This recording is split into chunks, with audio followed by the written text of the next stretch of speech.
As a creative aspect, TV is one of the best things that we do as a species. Along with music and film and books, they bring out the best creative of all of us. They entertain and they bring so much joy to many. They invoke emotion and enable us to feel things that we bury sometimes deep down. That's what this podcast is for. Welcome to A Million Little TV Shows. This is what I call the breakdown while I break down. Each week I will go through a different TV show, a different season of that TV show, and different episodes of that show. And I will break down not only emotions, but I will break down stories from my life, and let you know why these TV shows mean so much to me, and why I believe that they are some of the most important shows out there. This podcast is here to highlight a lot of smaller TV shows, or TV shows that don't really get a platform, because we know of a bunch of TV shows that get a multitude of different podcasts. Ted Lasso, Game of Thrones, The Office, they've all got several podcasts out there analysing all types of different things. But there's not many out there for the little guy, and that's what I'm trying to highlight. So each week I will go through a different show, different seasons, different episodes, and I will go across all different kinds of genres and different countries to bring you what I believe is some of the best TV out there. So I'm glad you're here with me. I'm glad you're here for this journey. And if you've watched the shows before and you wanted to come here and get an analysis on them and have someone go through them and pick out bits that you might have enjoyed, then I'm glad you are here. If, however, you have never watched the show and you just want to come and have someone talk in your ear about different TV shows, I'm glad you are here. But I hope that it inspires some people to go and seek out these TV shows. They deserve to be watched. They were made with love and care, and they are the same as this podcast, made with love and care. I am your host, Mike, and I will take you through every adventure, every horror, every piece of drama, and I hope that you enjoy the show.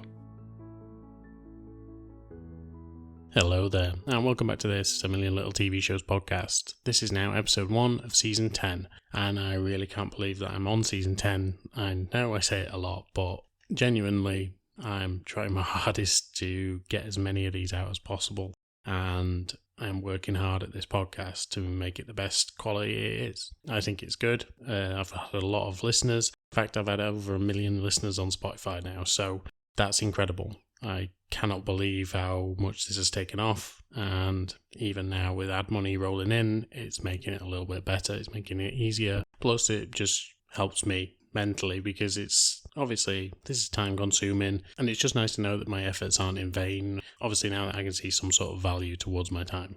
Anyway, enough of that bullshit. I am happy to get into season 10, and let's just remind you of what is going to be going on this season. So we're going to be starting off today with Mindhunter. That's season 1. We're then going back inside number 9 for season 9, finally. We've then got Friends from College, which was a suggestion on YouTube by one of my commenters, so thank you to them for that, because that series, even though I've got a bunch, like a massive list of TV shows to go through, was one that I thought, do you know what, I'm going to do it because it's from you guys, it's from the fans, so I wanted to make sure that you guys know that you're appreciated. So Friends from College season 1, then Loudermilk season 2, and then finally we're going to be going into Miracle Workers season 3, which is we haven't covered for so many seasons, and I just wanted to get Miracle Workers finished, done with, because as good as it is, there are no more, so I might as well just get it done with. So, but as I say, today we're covering Mindhunter, so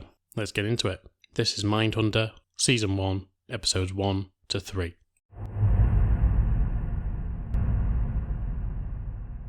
Episode 1. Now, in this show there are no titles, so it is just episode 1. But straight off the bat we meet our main character, Holden Ford, played by Jonathan Groff. He is out in the field, and it seems that he is a hostage negotiator. While he is talking to the man he is trying to negotiate with, he finds out that this man isn't the atypical person that you would usually deal with in this situation. This man, Cody, is holding hostage of, we can only see one woman at this point, but we believe that there may be more inside this building.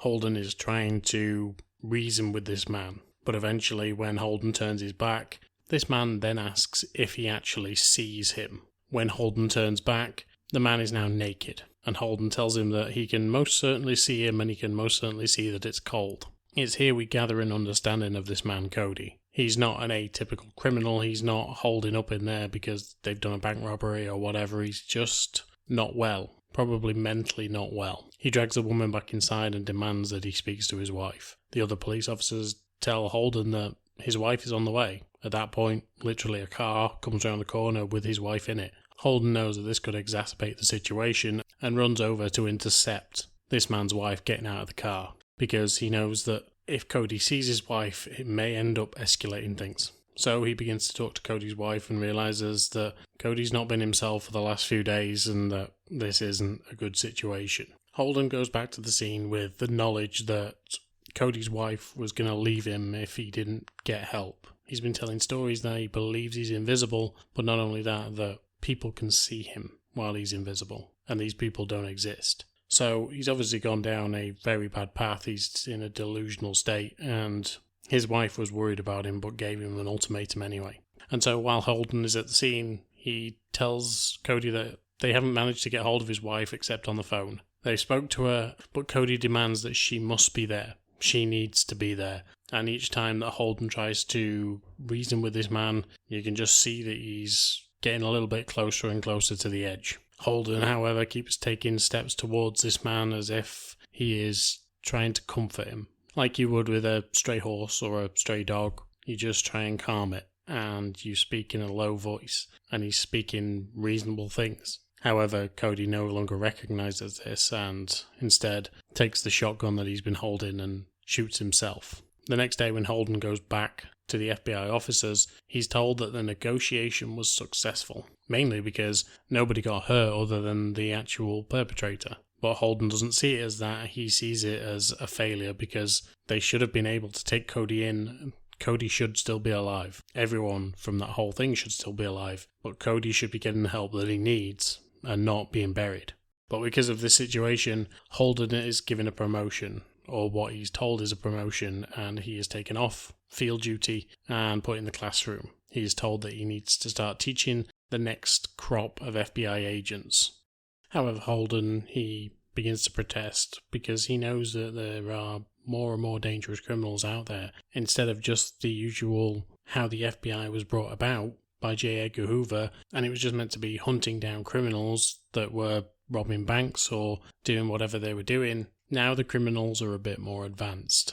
There's more of a psychological game to them than actual just criminals, more than just shootouts. And so he knows that there has to be an understanding of how these people operate, but that's also why the FBI want him in the classroom.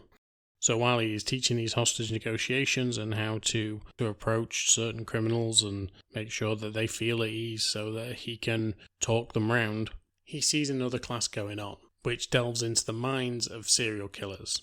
When he speaks to the tutor, Peter Rathman, Holden starts to realise that maybe this is something he needs to look into a bit more. And this becomes more evident when he actually speaks to a woman named Debbie, played by Hannah Gross. While speaking and flirting with Debbie, who is a sociology major at university, he begins to realise the psychological impact that life has on these criminals, and that maybe if you can analyse them better, you can find a way to actually prevent the crimes, or at least find the criminals before they act again. Basically, this is the start of how criminal profiling came up in the FBI. And so Holden knows that he has to go back to university to actually start learning about these situations and doing case studies. His boss agrees with him, but instead of doing that, he actually speaks to the head of the Behavioural Science Division, Bill Tench, played by Holt McCallany. Bill tells Holden that the way that he's going to learn the best is by being out and doing this, basically a project that Bill sort of has. Essentially what Bill does is he goes around local services, local police, and informs them of what they're doing at the FBI so that they can essentially profile their own people. It will help solve crime locally, and instead of bringing in someone like Bill, or Holden in this case, it will mean that they can do the majority of the work themselves, and therefore maybe prevent the crimes going on in their area before they escalate too far. However, when they end up in Iowa and Holden starts talking about how Charles Manson was effectively, from the age of I think 10, in such a bad situation that you could only see one way for him to go, and seems to show a little sympathy towards Charles Manson. This starts getting the local police service up in arms because they aren't happy that he wants them to feel sympathetic towards Charles Manson, even though he was beaten as a kid, he was abused as a kid, he was taken into prison and continued to be abused there. And when Holden digs a big enough hole for himself, a local detective named Frank McGraw basically says, look, you don't know what you're doing. I lived in LA, I was a cop in LA at the time, and my friends were involved in this. They saw that the people who actually killed for Charles Manson, because remember he never killed, wrote the word pig on the wall in the blood of their victims. And so don't come here and try and make us feel guilty or make us feel sympathy for someone like Charles Manson. After speaking with Bill, Holden realizes that maybe he needs to just adjust the way that he approaches local PD or anyone when it comes to these serial killers or these madmen, essentially. However, Frank understands the work that they're trying to do and later on comes to see them at a restaurant.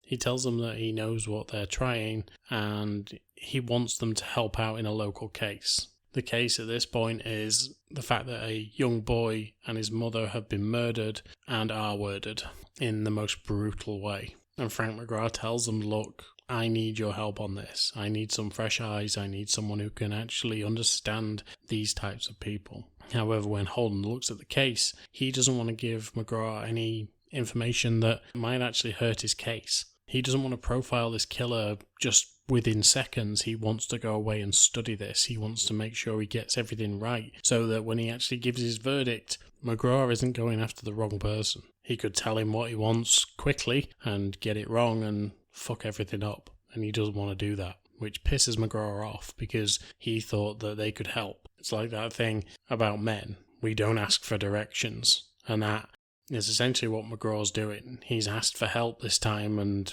has been told vehemently that they can't help. So now he's pissed off with the whole system. Bill, however, wants to help and he takes away the file. He knows that he could probably talk Holden round and that they'll probably end up investigating this anyway, but for now, Holden is sticking to his guns. It's weird because Bill is a lot older than Holden and it seems like Holden would be the one pushing for this and Bill would be the one that would kind of want to take a step back because he's the more experienced, but it's the other way around in this case. However, since this episode and the next episode were directed by David Fincher, we know that it's going to be a very interesting ride, especially if you've seen things like Fight Club. And so, with Fincher having an invested interest in this as well, it's going to be an interesting series. So let's find out what happens. Episode 2. And so we're introduced to a man who works for ADT, the security company, who lives out in Wichita, Kansas. This man seems very particular about his job. He essentially scolds a man that he works with for not actually returning a roll of tape that has now run out, while this man is asking for a new one. It seems that this man is very particular about where things are and how things work, especially in and around his workplace. But we don't actually hear from that man again throughout the episode. So it's obviously setting something else up within the series. Holden and Bill, however, are in San Francisco. While they're there, Holden essentially asks Bill if they could maybe take a detour while they're there to go and speak with Charles Manson. This is essentially what Holden wants to build this whole new division around, or at least the division that he's now become part of. He wants to speak to Manson and he thinks it will help when it comes to the behaviour of people. Bill tells him that it's not a good idea, that the people won't really be up for that kind of thing, but while in these meetings that they're having, Holden just throws it out there. One of the officers tells him, look, I can't get you in with Manson, but maybe speak to Ed Kemper, the co-ed killer. And so he basically tells him about who Ed Kemper is, and because at that point there was no internet and there was no real way of finding out about all these serial killers, and there weren't podcasts about any of this stuff, you wouldn't have been able to find out about it, really. Obviously he's in the FBI, but even still, certain things wouldn't be in their purview without being in that area. But this cop basically tells him what kind of a guy Ed Kemper is, and that he's a sexual deviant, and that he's a murderer, and he even killed his own mother and did things with her corpse. But this officer tells Holden that Ed Kemper will talk. Getting him to shut up is a different matter, but he will definitely talk to you. Holden speaks to Bill, and Bill tells him that he's against it, but if he wants to pursue it, then go for it. Bill will have nothing to do with Ed Kemper. He doesn't want to go near it and just wants to play golf while he is out on these missions teaching the local enforcement about what they do at the FBI.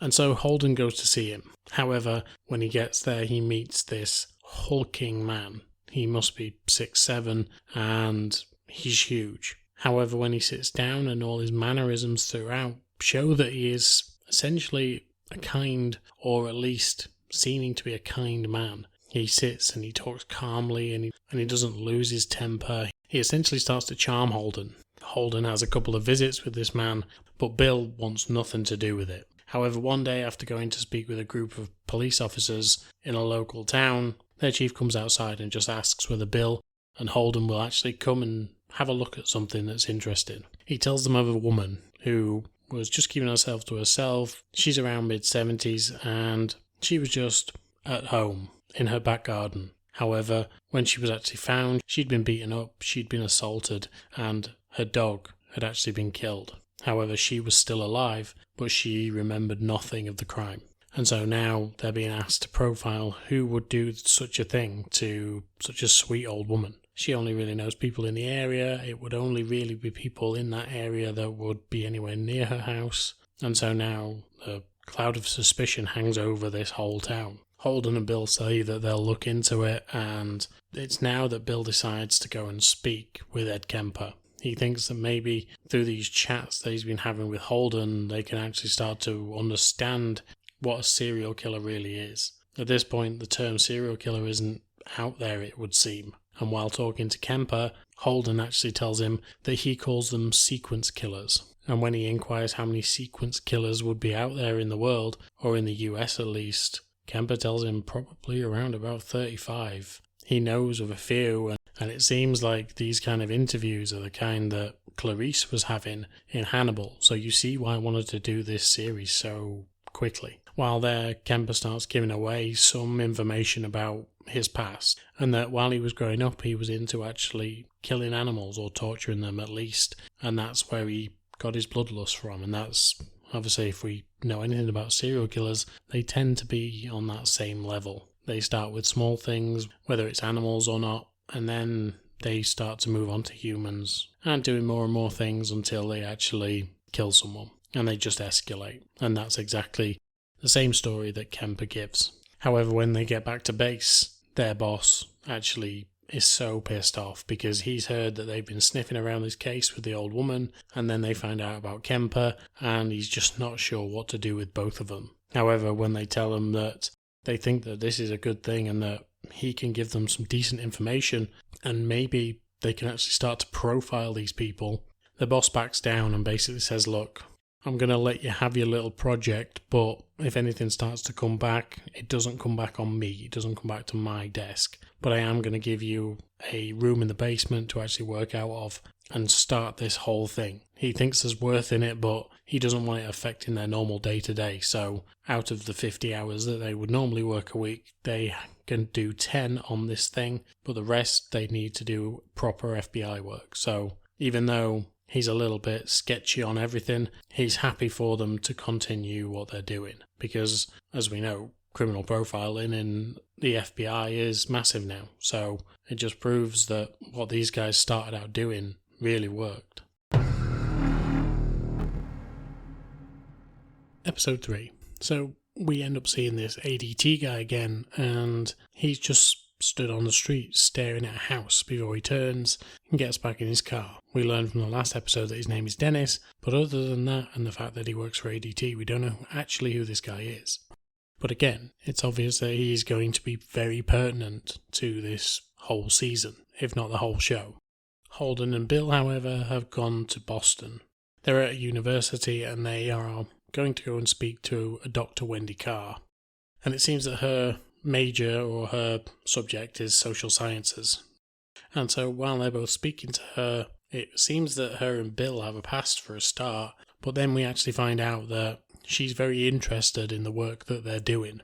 Holden makes it sound like nobody has been interested so far in what they're actually doing. Obviously, they've had feedback from their boss, but other than that, nobody's been interested. And this is the first academic that's actually stated that she thinks it's a good idea. Knowing how these people work and what their mindset is will help future generations to track these people down with a lot more success than they have been doing, especially with the way that crime is changing, and especially the way that murders are changing as well.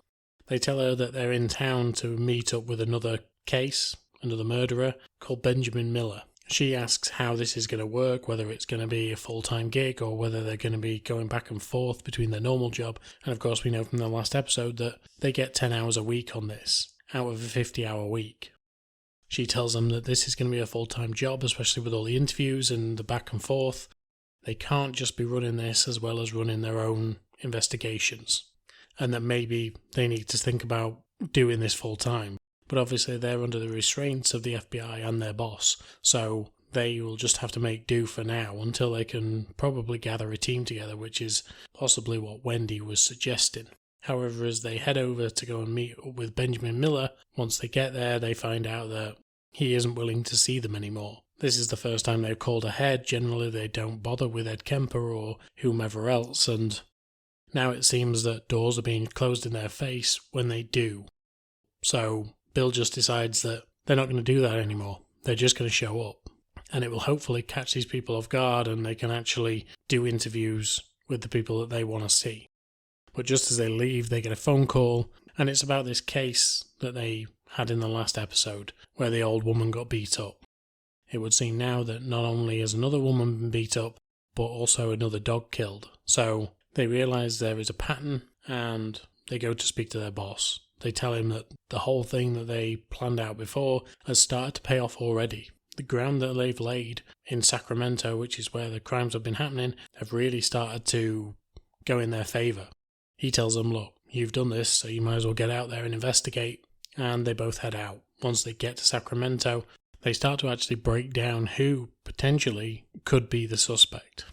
Previously they had stated that maybe it could be a teenager, and therefore the officer there had actually started bringing in teenagers and interviewing them. However, now it seems that things could be a little bit different. The way that the murder is happening and the evidence that is put in front of them, it would seem that this man is probably around about mid-30s or late 20s at the very least. Because it seems like he is targeting people who are around about the age what his mother would be. Crime isn't anything to do with the R word or anything other than violence, and so it just seems that he's beating these women to death, and therefore it's more of a crime of passion in regards to a mother figure than it would be to a sexual victim. And so they started to deduce that maybe this guy still lives with his mother, maybe he's a little bit outcast, he's a little bit odd, and maybe there's a reason that he's doing this. They also managed to deduce that maybe this guy has a similar relationship to the one that Ed Kemper has with his mother. They've just interviewed him and they start to realise that this has potential. They know what Ed Kemper's relationship is like, and it's not obviously good. We know that he has done things to his mother's corpse, obviously after he killed her. So where there are some similarities, we know that whoever is committing these other crimes in Sacramento isn't abusing them sexually. So when the officer in charge comes and shows them a book of people that they've actually been speaking to, he tells them of this guy, Dwight Taylor. And he essentially describes this guy to a T. He lives with his mother, he has a strange relationship with her, and a very strained relationship with her, and he kept coming over to the scene and asking what was going on. And of course, generally they say that people return to the scenes of the crime, so potentially that's what he was doing, seeing if he could get away with this thing. They go over to meet with this guy, and straight away he calls for his mother. His mother is unbelievably overbearing, and anytime that the FBI tried to talk to her, and anytime the FBI tried to talk to Dwight, she essentially just chimes up, and she starts to be quite verbally abusive towards her son. And you can see that he's just in the background getting tighter and tighter, as if he wants to strike. Eventually, they decide to move things outside because they know where this is potentially going to go, and when they do, Dwight starts to open up a bit more. He starts to tell them about his mother. He starts to tell them about the dog that they have. And he starts to tell them about the boyfriend that she's just moved in. And essentially everything that he says is a confession. They see that he has violent tendencies towards his mother but won't act on them, and therefore is probably acting out in other ways, and it's probably against these old women because they're roughly around his mother's age, and he feels like he can get the revenge on them. And so finally it seems all this work that they've been doing is starting to pay off. They've already managed to solve one crime, and there's always plenty out there to do, but once they get back to the headquarters at FBI, Wendy Carr turns up, and it turns out that she's got such an investment in this whole scheme that's going on that she wants to become a consultant for the FBI.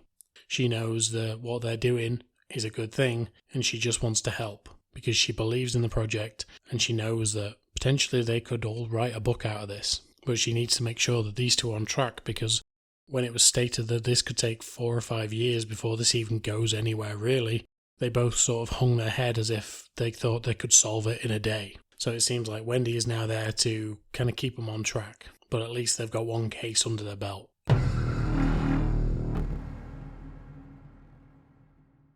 Okay, so the start of a season for me is always difficult because generally I've took a bit of a break and I come back on here and I kind of go, do I know how to do this again? And once I get into the flow of the show, I can kind of pick it up. With something like A Million Little Things, I had a notepad, I had full notes, and I was great at doing that. With the shows afterwards, like Hannibal and Clarice and whoever else, they've always been shows that I've enjoyed and I knew that I could watch again. Mindhunter is one of those shows. However, I kind of got a bit of a mind block when I started watching the first episode. I genuinely thought, have I fucked up here? Have I made a mistake? Because it's a slow entrance into the episode, but my God, it's so good.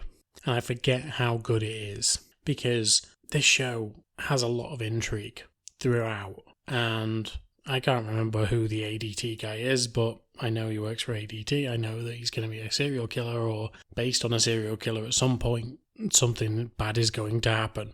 And so having that little bit of intrigue at the beginning of each episode so far has been, or at least the last two, has been really interesting.